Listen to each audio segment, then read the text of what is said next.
Hey, JJ here with the Art of Value. So today I want to talk about Mohnish Pabrai's Spawners framework that he developed. Well, I think it was couple of years ago, because there was a lecture that he gave to students of Peking University. I think it was in December 2020. The timestamp says the lecture is on YouTube and it's about an hour 40 long. So I'm just going to try and summarize it and remind myself of it, because it was really good when I saw it the first time, and it's good to refresh, reread. We learn new things every time we reread things, pick up new things. So he conveniently has, gave a really thorough talk about it. And so let's get going. He provided slides, which is good. He won't mind me using some of them, I'm sure. And so he started off saying that he came across the Spawners network. I'll explain what Spawners are in a minute, but he says the path that he got to Spawners, he was thinking about multibaggers, trying to get multibagger stocks. Obviously, we want to get companies that rise in multi-bags. Up to 100 baggers would be great. But he said that he was looking at, there are different categories of companies and stocks to look at. Focused mousetraps, which are narrowly focused players with long runways, and he gave the example of Costco, Chipotle, McDonald's, and Maotai, which is a Chinese spirits brand that's been around for a long time and still going strong. Then there are great capital allocators, so they generally people, great CEOs or great capital allocators who happen to be the entrepreneurs behind the companies. Think about Berkshire Hathaway and Danaher. He gave examples of that. Obviously, Warren Buffett and Charlie Munger there. So the Uber cannibals, he calls them as well. The next category, number 3, and that's to do with companies that buy back a lot of shares. And I've run across a few of these. One of them, he does give the example of NVR. I analysed that, and over the last 20 years, they've bought back a huge number of shares. So their intense focus on share buybacks. The pie may not grow, he says, but your share of it will grow. So AutoZone is another one in that category. And number 4, deeply undervalued players, public LBO. So he's talking about deep value stocks, traditional value stocks really. So there might be turnarounds, leverage businesses at bargain basement prices. He talked about Fiat Chrysler, which I think he owned for a while, and then it spun out Ferrari, and Rain Industries, which is a Indian company that he owns. And then we come to Spawners, number 5. He says Spawners are companies that continuously spawn related and unrelated businesses. And there's Amazon, Alphabet, Alibaba, Tencent, and Baidu in this category. And he gives examples later on. But, spawners that basically spawn new businesses in different ways. So what is a spawner? He's got this quote from Jeff Bezos here. Staying at day one requires you to experiment patiently, accept failures, plant seeds, protect saplings, and double down when you see customer delight. So the company DNA reflects a deep conviction in the importance of relentlessly adding and incubating new businesses that have the potential to be massive growth engines. Take failures in stride, they expect many failures. So he talked about, in the case of Amazon's had lots of failures. I mean, sometimes people don't think of that, but they do throw things against the wall to see if they stick. There have been, was it the Fire Phone or something like that? I can't even remember, but there have been multiple things that haven't worked. And the thing is, if they don't work, they're just kind of a rounding error on there, and so if it's okay. But one of them might work. And the classic example of this is AWS, Amazon Web Services, which turned into a kind of probably, let's say, even better business than their retail, better margins for sure. And so types of spawning, within the spawners framework, within the spawners there are types of spawners that he's identified. And one is adjacent spawners. That's creating related businesses to the business that they're in. And embryonic spawners, which acquire businesses and nurture them into much larger enterprises. So we've got creating businesses, buying businesses, and clone spawners, which don't innovate. They copy successful products. Microsoft does come to mind there, and Facebook as well, actually. And non-adjacent spawners, number 4, create or buy new unrelated business areas. So completely unrelated to the business they're in, which obviously is the hardest thing, because you could say it's not really in the circle of competence. And an apex spawner continuously deploys the spawning tactics of all 4 categories, and that's the type of thing that he's looking for. That's the business that you know, the peak, the apex of spawning. So the Spawners Hall of Fame is interesting because he talks about adjacent spawners. We've got Starbucks as an adjacent spawner. So they've created Frappuccino bottles, coffee machines, Starbucks Reserve, Starbucks alcohol. So they're all adjacent businesses to their main business. Embryonic spawners is the next category, which could be Facebook, where they've bought Instagram, WhatsApp, Oculus VR, and Jiffy, or is it Giphy? GIF, whatever you say. I say GIF. GIF sounds wrong, but I think the creator of the GIF did say GIF, and it's a bit of a tangent there. And embryonic spawners and cloner spawners is from Microsoft. So Forethought, they renamed it and released it as PowerPoint. Cloner spawns, they cloned Windows, Word, Excel, Explorer, Surface, Azure, and Teams. So they didn't invent these things, they cloned them. And Pabrai himself is not he likes cloning in general, thinking that we shouldn't be embarrassed about cloning, especially when it comes to buying stocks. As long as we understand the company, sort of narrow down the pool. If we can look at what other great investors have looked at, and I've done some looking at 13Fs, for instance, not just copying, but seeing what they've bought and use that as a starting point. So apex spawners, again, Amazon. So their adjacent category is music, clothes, marketplace, everything store, and embryonic spawning is Zappos, which was a online shoe store. There's a good book about that, from the founder. Ring, Audible, and Whole Foods. So embryonic spawners. Whole Foods was pretty big when they bought it, but they are trying to grow it. Cloning is Amazon Food Delivery, WebPay, Firephone, there you go. And non-adjacent spawners is Amazon Web Services, Kindle, and Amazon Fresh. They're non-adjacent. Yep, Amazon Web Services. So they were using it themselves, as I understand it, web services, and then they decided it was a good business. Could be a good business. Kindle and Amazon Fresh, I guess they're not directly related, not non-adjacent.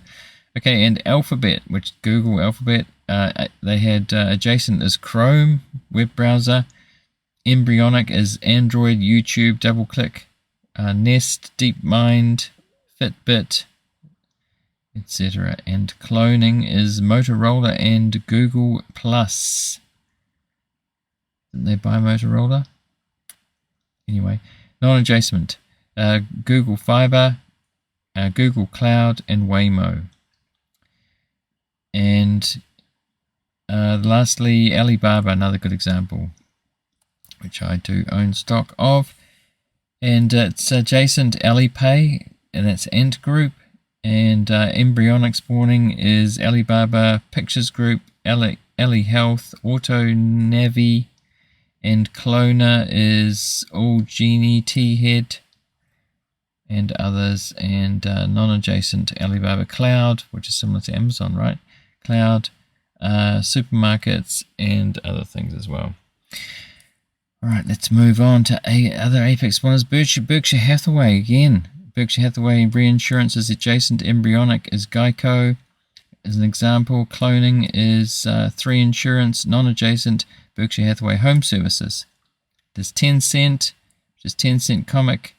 As adjacent, embryonic is Riot Games. Cloning is WeChat, Weibo. I'm just giving some examples here. Non-adjacent is Future Mobility. And Baidu, which is adjacent, Bibe do translate, and say embryonic is, it doesn't really matter what the names of the companies are, but they're all apex spawners. Let's move on. So non-spawners. So most businesses are non-spawners, including many exceptional ones. So they don't have to be spawners to be great businesses. That is part of the point. But being apex spawners are some of the most excellent businesses of our time, you could say. So non-spawners have an intense focus on the core business and view ancillary businesses as potential distractions. If they happen to spawn a great business, they tend to get rid of it too early, as it risks serving as a distraction to the core enterprise. Amazon owns a gazillion unrelated businesses, but non-spawners cannot handle owning even one adjacent business, even if it's a good business with tailwinds. So Ford sold Jaguar, whatever you say, and Land Rover to Focus. And McDonald's exited Chipotle to Focus. You could say that might have been a mistake. So non-spawners engage in opportunistic acquisitions or business extensions at the margin of existing product lines, but they are unlikely to consider radical new business areas. Excess cash is used for dividends or buybacks or core capex. So buybacks, they could be non-spawners, could be so-called cannibals. So Costco is in that category, and Mautai, he said. So spawning extends and hedges the runway. So GE and IBM would have died decades ago without spawning. And Microsoft would be a shadow of itself without spawning. That's true. Think of all the businesses that Microsoft's into, including Xbox gaming, all kinds of things they have now. They bought LinkedIn, right? They've just bought Activision. They're buying Activision. Virtually, if it goes through, virtually all businesses and business models mature and die. Spawning keeps the mothership young and healthy, Pabrai says, and it lowers the risk lower risk than focused mousetraps.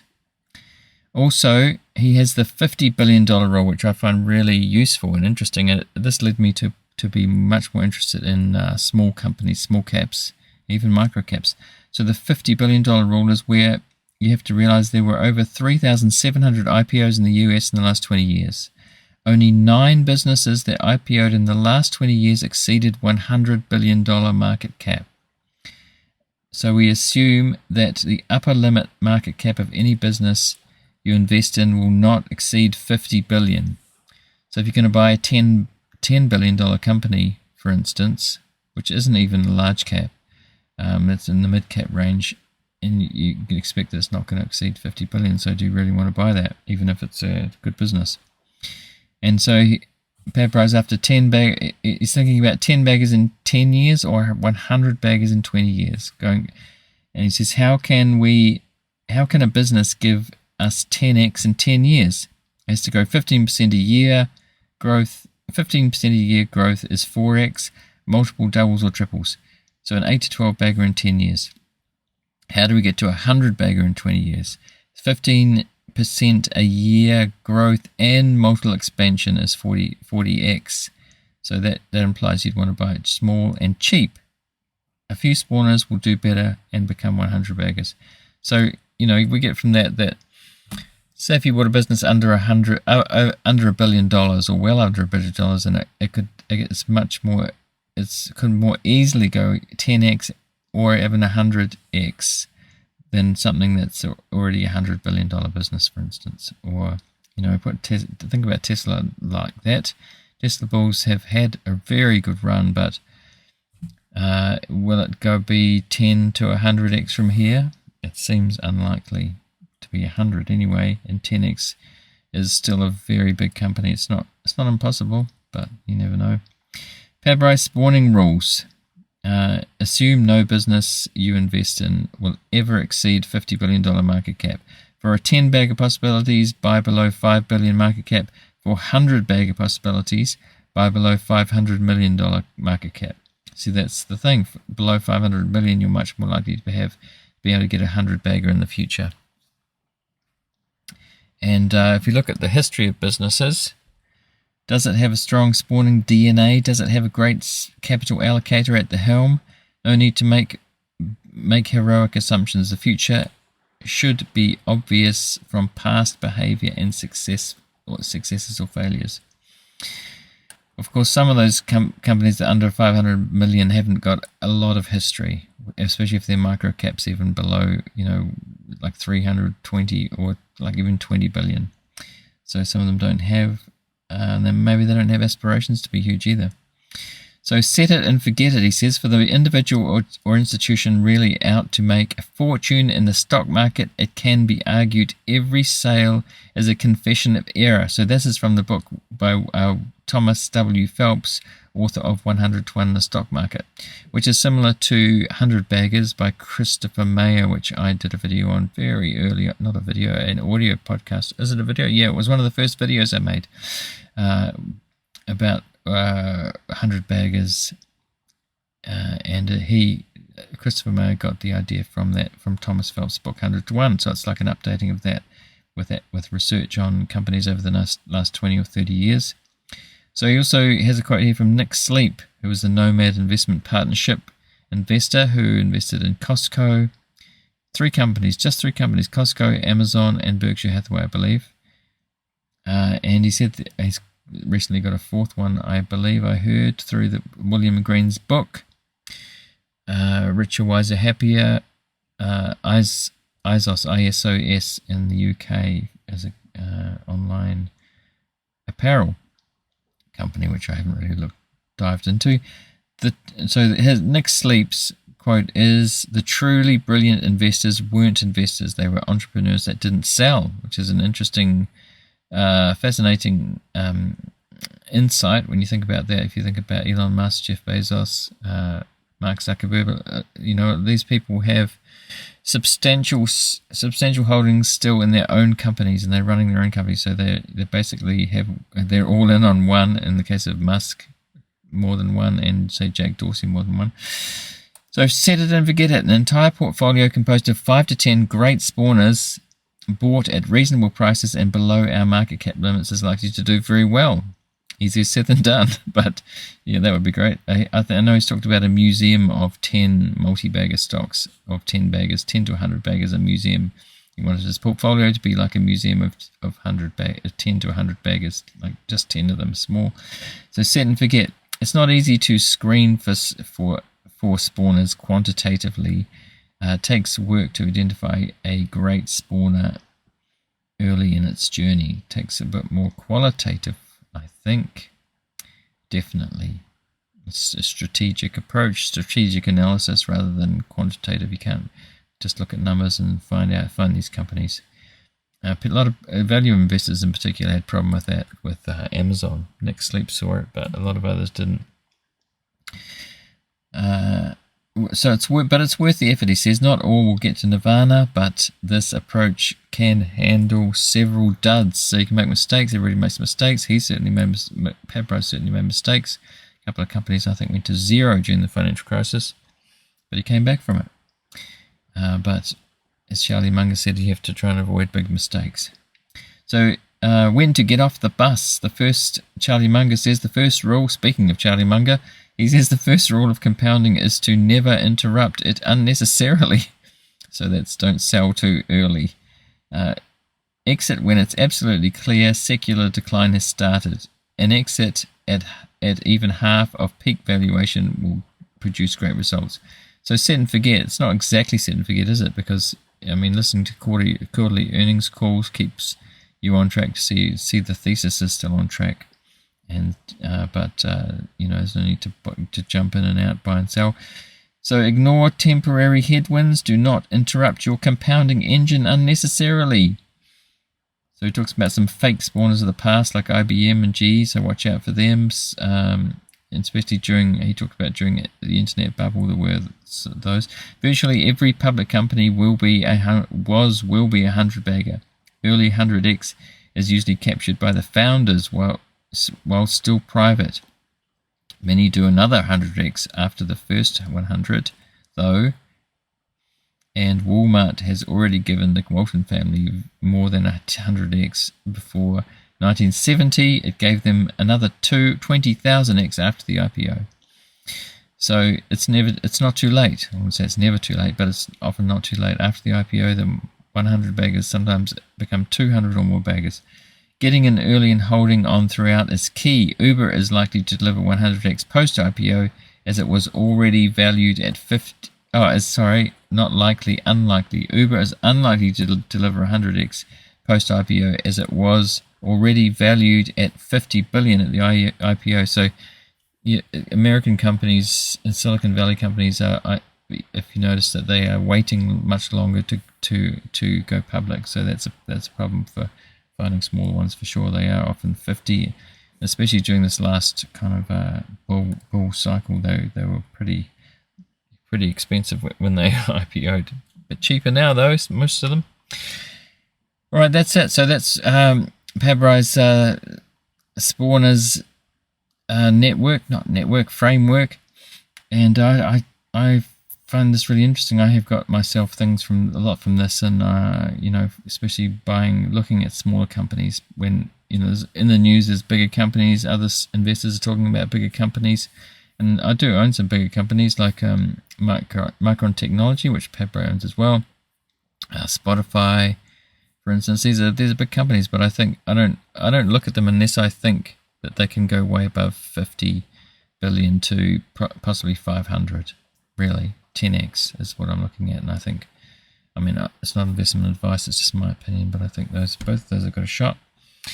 Anyway, so that's all for now. Like and subscribe. Please give us if you're watching on YouTube, please give us a like. It really would help the algorithm. And subscribe, of course, and join me on Twitter at The Art of Value. Okay, see you next time.